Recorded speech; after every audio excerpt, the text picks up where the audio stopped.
Hello guys, in today's video I'm going to show you how to get good quality in CapCut for your Roblox edits. So once you have your clip in CapCut, you want to click on Effects and Video Effects, and here you want to go ahead and find Smart Sharpen. This now is only for pros, so you can use this one or this one if you want. Now I'm going to use this one, and you want to drag it through the whole video. Now you want to click on the clip and duplicate it. And now you want to click on that second clip and click overlay. And of course, we're going to drag it right there to the bottom till the start of the video.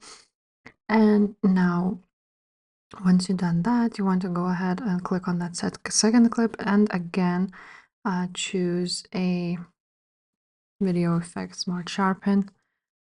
So to do this, you will need to go here again to video effects, choose the same Smart Sharpen, and now once you choose that, you want to go ahead and choose object and choose that second clip, just like so. Now you want to go ahead and be on this picture Smart Sharpen and click adjust, and here you want to turn down the filter to 0, just like so.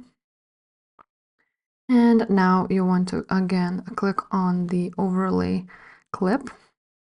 So let's go back, and once you are on that overlay clip, you want to go ahead and click splice and click overlay and make the opacity to 40 or 60. It depends which one looks the best for you.